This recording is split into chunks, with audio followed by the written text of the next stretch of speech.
Tu as été dans une relation où vous avez partagé le je te fuis, je te suis. On voit qu'il y a eu quand même pas mal de choses qui ont été faites. Alors, certainement dans un sens, dans un premier lieu, pour peut-être essayer de faire bouger l'autre, ou en tout cas le faire réagir. En tout cas, on te dit qu'il faut que tu gardes le silence pour permettre à l'autre de prendre conscience de ce que vous partagez, mais en tout cas de ce que vous vibrez l'un par rapport à l'autre. En fait, ce qu'il faut comprendre, et regarde, on te parle bien de l'autre, homme ou femme, tu adaptes à ta situation. Alors, j'ai vu des commentaires, pourquoi modder toujours pour elle? En fait, tu adaptes à ta situation. Si c'est d'une femme que tu as des sentiments, bah, adapte-le à une femme, en fait. T'arrêtes pas un il ou un elle, d'accord? Ne t'arrête pas un masculin et un féminin. Attention de ne pas tout prendre au premier degré. Alors, il t'a peut-être bloqué par le passé sur les réseaux ou même directement sur le téléphone. Et j'ai envie de te dire, c'était lui qui avait clairement cette emprise sur la situation et cette emprise sur toi. Parce qu'il t'a bloqué. Et si, toi, tu étais peut-être plus maligne, si tu osais te mettre dans le silence, ça veut dire que il a cette facilité de te bloquer, de te débloquer, et en fait, toi, tu cours derrière. Dès qu'en fait, il te débloque, tu réponds tout de suite à ses messages. Et si tu te mettais dans le silence, et si tu ne répondais plus, non pas pour le mettre en réaction, mais pour toi. Parce que tu vois bien que en le laissant faire aller et venir, en te soufflant le chaud et le froid, tu le laisses contrôler la situation. Toi, tu l'as subie. Est-ce que tu dois la subir, la situation ? Non, si cette situation ne te convient pas, si celle-ci n'est plus en accord avec toi, j'ai envie de te dire qu'il faut absolument que toi aussi, tu puisses contrôler la situation, ne plus te laisser happer dans des émotions, mais surtout dans des épreuves et dans des situations qui sont à l'encontre de ce que tu veux. Et on voit que si tu parviens, et je dis bien si, tu vas me dire ouais, mais avec des si et des mais, respecte-toi en fait, simplement respecte-toi. Ose réussir à rester dans le silence malgré l'engagement que vous avez, et on te parle de liens protégés, malgré l'attachement que tu as envers cette personne. Cet attachement, il est immatériel. Ça veut dire qu'au jour d'aujourd'hui, il n'y a plus rien matériellement, physiquement qui vous lie, à part vos pensées, à part vos énergies. Et on voit que en étant stoïque, en te mettant dans cette phase de silence, pas pour lui en fait. On n'est pas là pour le mettre en travail. C'est vraiment pour toi. Est-ce que tu penses qu'il est bon de le laisser gérer la situation dans laquelle tu n'as aucune emprise? Ça veut dire que je te prends, je te laisse, je te souffle le chaud et le froid, et que est-ce que tu crois que cette situation te permet de te mettre dans une certaine forme de travail? Je pense pas, clairement pas. On te dit que si tu arrives à te mettre dans le silence, tu vas amener en lui ce qu'on appelle la nuit noire de l'âme. Pourquoi elle ne me répond pas? Pourquoi elle me ghoste? Pourquoi? En fait, lui-même ne va pas comprendre. Parce que jusqu'ici, c'est lui qui était maître de la situation. C'est lui qui chauffait le chaud et le froid. C'est lui qui te donnait cette impulsion de « Ok, là je reviens, là je repars » et de toute façon, tu n'as pas le choix de subir. J'ai envie de te dire, tu n'as pas à subir ça en fait. Malgré que ce soit la personne peut-être que tu aimes bien plus que toi aujourd'hui, demain, ça sera autre chose parce que demain, tu t'aimeras plus que lui.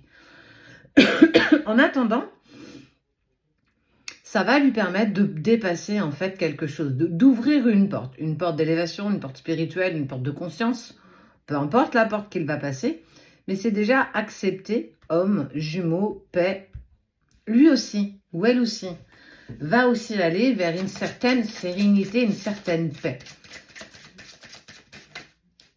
Il est poussé à revenir vers toi comme il est poussé à reprendre la fuite. Mais si tu le laisses perpétuellement partir et revenir, vous n'allez jamais vous en sortir. Et toi, tu vas jamais pouvoir avancer en lien avec cette relation, mais surtout en lien avec toi-même. Il faut être silencieux, silencieuse. Il faut que tu puisses... Il faut que tu puisses avancer indépendamment de lui ou d'elle. On sait et on voit bien que ça va créer en toi beaucoup de culpabilité. On parle de la pénitence, de quelque chose que tu portes, le fardeau que tu portes. c'est pas ce que tu veux, j'en ai bien conscience, c'est pas ce que tu veux être dans le silence avec cette personne. La seule chose que tu demandes, ce qui est pas grand-chose en soi, c'est être en accord et en plein amour avec cette personne, qu'on puisse enlever toutes les épreuves et tous les obstacles sur notre chemin pour qu'on puisse simplement avancer. Ça, c'est ce que l'amour te dit de faire. Mais à côté de ça, il y a ton équilibre personnel, ton alignement, je pense, je dis, je fais. Est-ce que l'accepter qui reviennent comme ça sans cesse dans ta vie, est-ce que c'est quelque chose qui est bon pour toi? Est-ce que ça ne te met pas en travail? Est-ce que ça ne te met pas en difficulté? Est-ce que émotionnellement, c'est pas compliqué à chaque fois qu'il reprend la distance avec toi? Mais à chaque fois qu'il reprend la distance, c'est parce que ça y est, tu te dis c'est bon, on peut repartir. Et on n'est clairement pas du tout là-dessus. Et il te faut, et ça fait partie aussi du parcours de relations sacrées, il faut absolument que tu te positionnes dans le silence, non pas pour le mettre en travail, non pas pour le faire revenir vers toi, mais pour que toi, tu puisses travailler en toute sérénité. Il est toujours plus compliqué de travailler quand tu as ton autre qui est toujours un petit peu dans tes énergies matérielles, ça veut dire toujours en contact, par téléphone, par SMS, se voir de temps en temps. C'est toujours compliqué d'avancer pour soi, parce qu'on a toujours la tête tournée vers l'autre. Et tu n'es plus tourné vers toi, tu es toujours tourné vers cette personne, parce que tu penses que c'est bon, parce que tu penses que, mais arrête de penser, arrête de penser que cette situation, elle est confortable, elle est inconfortable à souhait. Et tu le sais. Enlève-toi ce voile d'illusion parce que c'est grâce à ça que tu pourras faire ton chemin initiatique. Tout va dépendre de toi, mais il ne faut pas oublier que l'univers continue encore et encore à te mettre du coup en épreuve pour savoir ce que tu désires profondément. Est-ce que ça vaut le coup de passer 1 heure avec lui ou avec elle et ne plus avoir de nouvelles pendant 1 mois ou ne plus avoir de nouvelles pendant peut-être 4, 5, 6 mois et que vous puissiez vous réunir pour ne pas passer qu'1 heure, mais pour passer le reste de votre vie ensemble? Tu vois?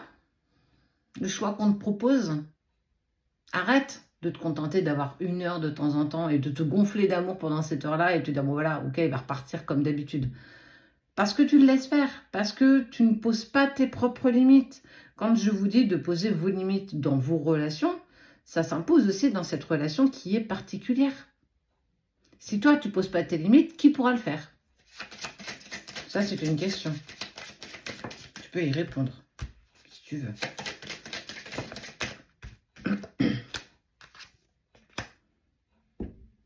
Si tu y parviens à enlever le voile d'illusion et à commencer ce chemin initiatique, tu auras les messages éternels. C'est aussi des synchronicités, les messages de tes guides. Ou même, j'ai envie de te dire, l'envie de cet autre de te recontacter quand le moment sera venu, quand il sera prêt.